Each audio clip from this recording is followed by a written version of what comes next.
Hello, my name is Tyler Hegeman, and today I will be teaching and demonstrating a gymnastics half turn on one foot.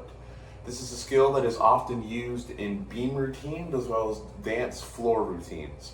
It is pivotal in those routines and in those sport settings. Let's go ahead and get started on learning how to do this skill. To start learning how to do this skill, we're going to break it down into three different phases. Your first phase is the preparatory phase. This is the phase where you are preparing your load-bearing movement. So you're getting in your ready stance, you have your weight on the right, on the proper feet, the proper angles and everything like that, preparing for the actual skill movement, which leads us to the next phase, the execution phase. This is where the skill movement happens. So everything that we've done in the preparatory phase leads into the execution phase of performing the skill. After that, for the final phase, we have the follow-through phase. This is a phase to ensure a smooth transition from the skill we are doing into the next skill of this sport. So let's go ahead and get started by breaking down the preparatory phase. For this skill, the preparatory phase is the stance. The stance helps the participant to get ready to perform the skill and making sure that they have a good balance and are strong and steady throughout the entire movement. So to start the stance, to break down the preparatory phase, we're going to start with our legs. You will choose your one dominant leg. For this skill, it's going to be my left leg. That leg will go out in front of you like so. There will be a slight bend in your knee and your toes will be pointed outward at 45 degrees, like this. So with your toes pointed outward and your knee bent, that leg is good to go. The weight of your body will be on the entirety of your left foot, meaning toe, heel, ball, it's all on the ground. And that is your weight-bearing foot, since this is the foot that we're going to pivot on for the turn. Now your other leg, your right leg, will be behind you like so. The left leg's in front, the right leg is behind. The weight will be on the toes of the right foot, meaning your heel is not on the ground, and there will be no bend in your right knee. It is locked out straight.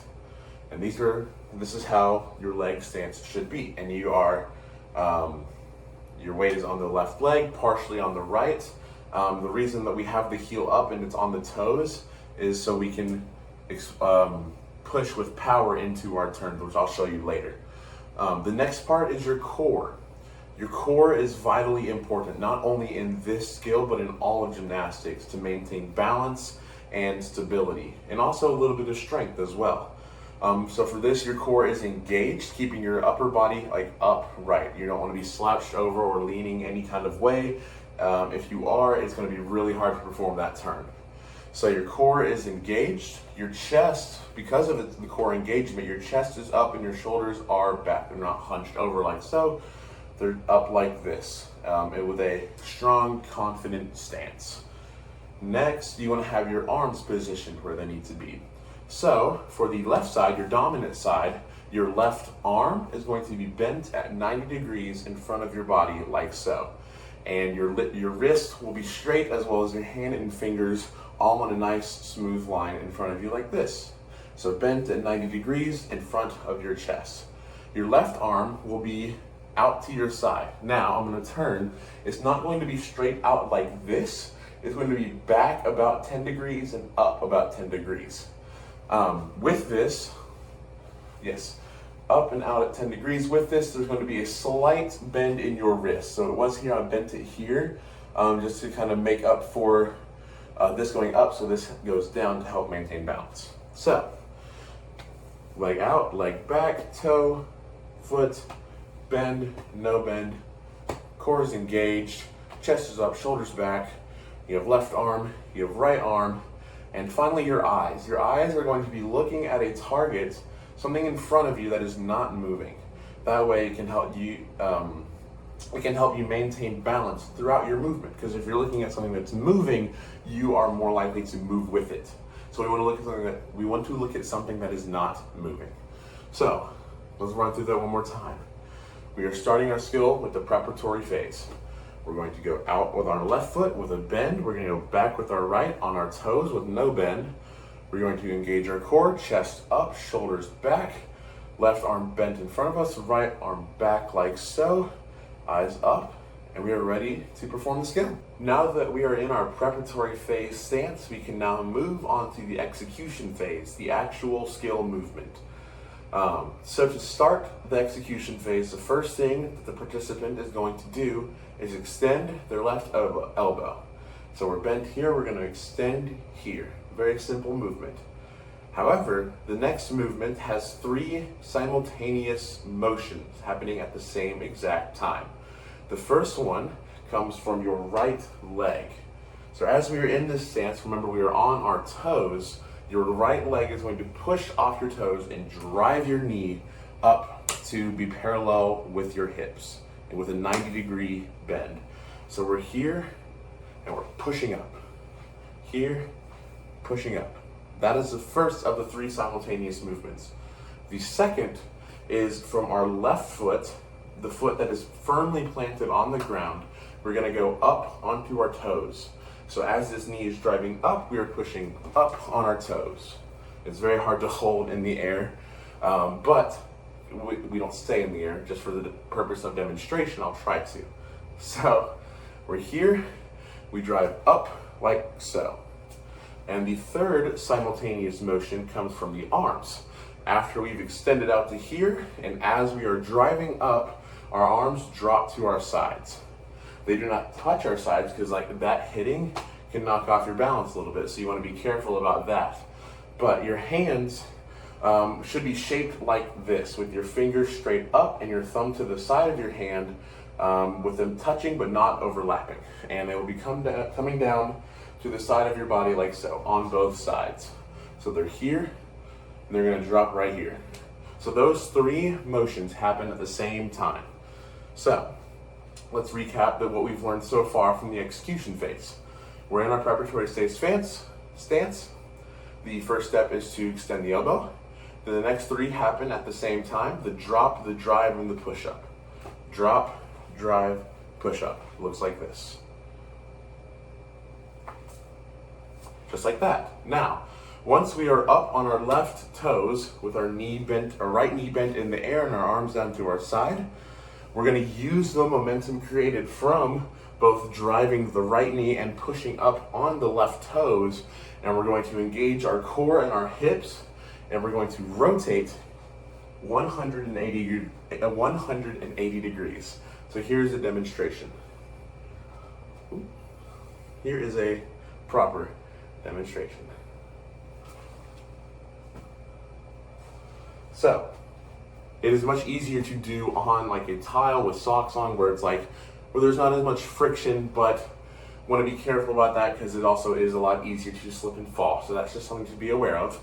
But yes, so you're driving up and you're using that momentum and you're rotating on your toes completely in the opposite direction, 180 degrees. So here it is again, preparatory phase stance. First one, the simultaneous 3, the rotate. Now that we have gone through the execution phase, it is time to finish our skill with the follow-through phase. The follow-through phase is very small, but is also very critical and important to completing the skill and helping transition into a new skill. So if, as you recall, the end of our execution phase was turned 180 degrees with our knee driven up and our weight on our toes of our left foot like so. Now for demonstration purposes, I'm going to turn around and show you, but this perspective is as I've started here and rotated this way. I've already rotated and I'm at the end of the execution phase. So the first step of the follow-through phase is to come down onto your heel, or rather put your heel on the ground and come down to your full foot, your left foot. So as your right knee is bent 90 degrees, your arms are down, core is engaged, chest up, eyes front. You're going to slowly lower yourself onto your heel and the entirety of your left foot. Now, once you have placed the weight of your body on your left foot, you may then slowly and gently place your right foot down in front of your left foot.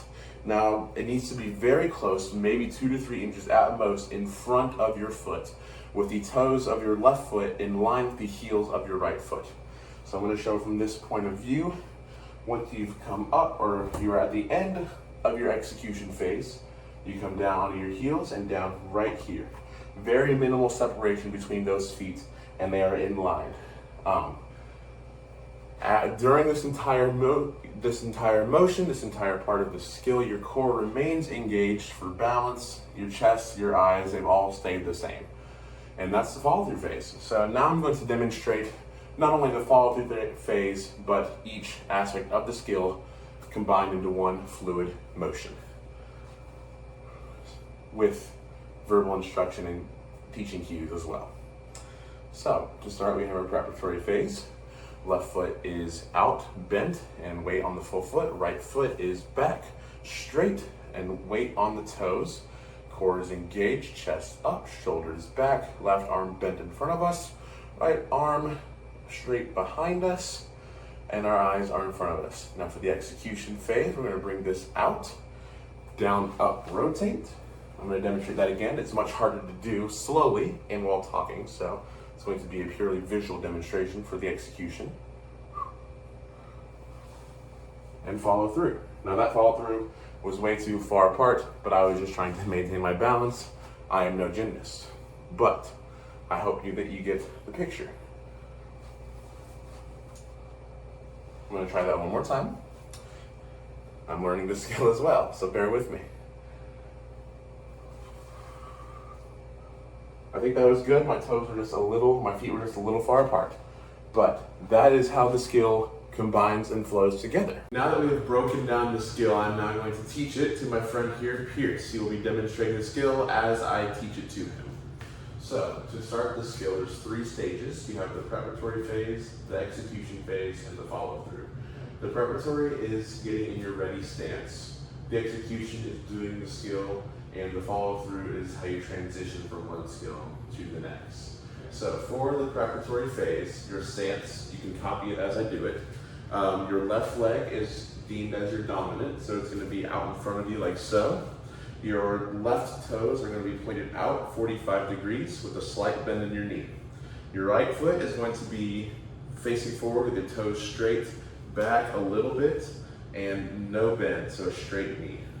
Your core remains engaged to keep you on balance, like I wasn't. So your core remains engaged, your chest is up, and your shoulders are back, and your core is really just keeping your body upright. For your arms, your left arm is bent in front of you like so, at 90 degrees, and your hand, your fingers are all like straight in line together. Perfect. For your right arm, it's going to be out like this, but not out like parallel with your body. It's going to be back a little bit, and then up a little bit, and then let your wrist hang. Perfect. And that is preparatory stance. Now, from here, your first motion is going to be extending your left arm. Everything else stays the same. You can extend. Perfect. And that gets you ready for the execution. Now, you can drop that if you'd like. You can watch as I do this. So, your weight is on your full left foot. I did forget to mention, your right foot, the weight is on your toes. Your heel is off the ground for your right foot. Core is engaged, your arms are here. Once you've swung here, there's 3 simultaneous movements. The first one is your right knee driving up to be in line with your hips and keeping your knee bent from like straight leg all the way up to 90 degrees. So that's the first. The second motion of the simultaneous 3 is going up onto your left toe, so bringing your heel off the ground, like so. So combining those first 2 looks like this. And I accidentally did the third one without speaking. The third one is bringing your arms down, keeping your fingers pointed down and everything kind of straight to the side. So we can slowly go through that. Go ahead and get in your stance. Perfect. Wonderful. So extend that arm. And then at the same time, you're going to bring this down. You're going to drive this leg up and go up on your toe. Yeah, just like that. And the next part of the execution phase and the final part is the actual turn. You'll be turning 180 degrees, so facing the exact opposite direction. To do this, you're going to use the momentum from both your left leg going up on the toe and the right leg driving up. You're going to use that momentum, engaging the core and the hip to rotate. And so it'll look like so. You're here, and that's the execution phase. So, get your stance. Perfect.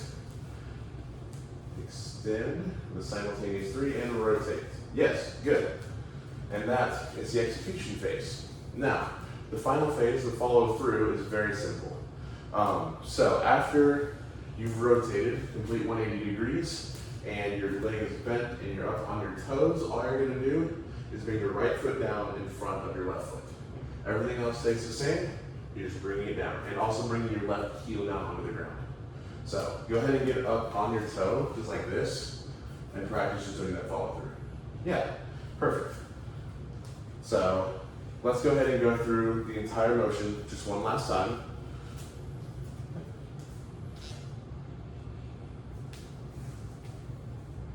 Yes, that was good. Yes, you corrected at the end, getting that toe in front of you. But yes, and that is the gymnastics half turn on 1 foot. Thank you for your help. You're welcome. Alright guys, that's all I got for today. Thank you so much for watching, and I hope this video has made you a better gymnast.